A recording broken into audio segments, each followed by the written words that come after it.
4 ఏళ్లలో చాలా ప్లాట్లు ఎక్స్, వై, జెడ్ ఇట్లా వ్యక్తుల పేర్ల మీదకి మారుతూ పోయినాయి సార్. ఉదాహరణకి ఎక్స్ అనేట ఆయన పేరు మీద ఉండే ఆయన ఎల్ఆర్ఎస్ అప్లై చేశాడు, తర్వాత వై పోయింది, జెడ్ పోయింది, ఇప్పుడు జెడ్ ఆయన దగ్గర ఉందనుకోండి ప్లాట్. పేరు ఆయనదే ఉండనియండి, ఇబ్బంది ఏం లేదు, మీరు పేమెంట్ కట్టండి అని చెప్పి అధికారులు చెప్తున్నారు. ఓకే, మీకు పేమెంట్ మనిషికి కడుతున్నట్టు కాదు, దాన్ని అట్లా క్రైటీరియాలు తీసుకునేది లేదు, ఆ ప్లాట్ కడుతున్నామా లేదా అనేదే ఇంపార్టెంట్. కాబట్టి పేమెంట్ చెయ్యండి, ఆ ప్లాట్కి మనం పేమెంట్ చేసినాం, అది ఎల్ఆర్ఎస్ క్లియర్ అయింది అంతే తప్పితే పేరు మార్పిడి చేయాల్సిన అవసరం లేదండి.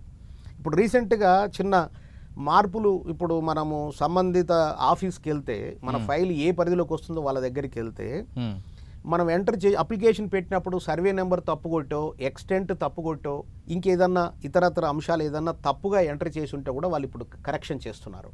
ఓకే, సో ఆ అవకాశం ఉంది. రెండవది, ఇంకొక వ్యాలిడ్ అంశం మీకు మీ దృష్టికి, వ్యూవర్స్ దృష్టికి తీసుకురావాల్సింది ఏంటి అంటే, అసలు నేను ప్లాట్ కొనుక్కున్నా కానీ దానికి ఎల్ఆర్ఎస్ కట్టిండా లేదా నాకు తెలియదు. ఒక ఆయన ఎన్ఆర్ఐ, ఆయన ఇక్కడ లేడు, ఎవరిని అప్రోచ్ కావాలో తెలియదు, ఆయన ఫోన్ నెంబర్ కూడా లేదు. ఓకే, అటువంటి ఆ డాక్యుమెంట్ 2020 తర్వాత కొనుక్కున్న, 20 కంటే ముందు కొన్నదే కావచ్చు, కానీ ఎల్ఆర్ఎస్ కట్టిండో కట్టలేదో నాకు తెలియదు.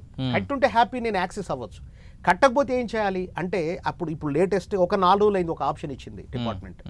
ఏంటంటే, మీరు ఎల్ఆర్ఎస్ 2020 కొట్టిన తర్వాత వెబ్సైట్ ఓపెన్ అయిన తర్వాత దాంట్లో హోమ్ అని అడుగుతుంది, లేదా అప్లికేషన్ డీటెయిల్స్ సర్చ్ అని కూడా ఒక ఆప్షన్ ఉంది. అప్లికేషన్ డీటెయిల్స్ సర్చ్ అనే ఆప్షన్ క్లిక్ చేసుకుంటే చాలా క్లియర్గా, ఆల్రెడీ మీకు అప్లికేషన్ నెంబర్ ఉంటే ఆ నెంబర్ కొడితే మీకు డీటెయిల్స్ వస్తాయి. అప్లికేషన్ నెంబర్ లేనప్పుడు డీటెయిల్స్, అదర్ డీటెయిల్స్ అని అడుగుతుంది. అదర్ డీటెయిల్స్ని మనం కాక సెలెక్ట్ చేసుకుంటే అక్కడ క్లియర్గా వివరాలు అడుగుతుంది, ఏ జిల్లా, ఏ మండలం, ఏ ఊరు, ఏ సర్వే నెంబరు, ఓకే, ఎవరు అప్లై చేశారు. ఎందుకంటే మనం ప్లాట్ 2020 కంటే ముందు వేరే వాళ్ళ దగ్గర నుంచి మనం కొన్నాం, ఆయన అప్లై చేసిండో లేదో మనకు తెలియదు, కానీ కొన్నాం, మొన్న కూడా కొన్నాం అనుకుందాం.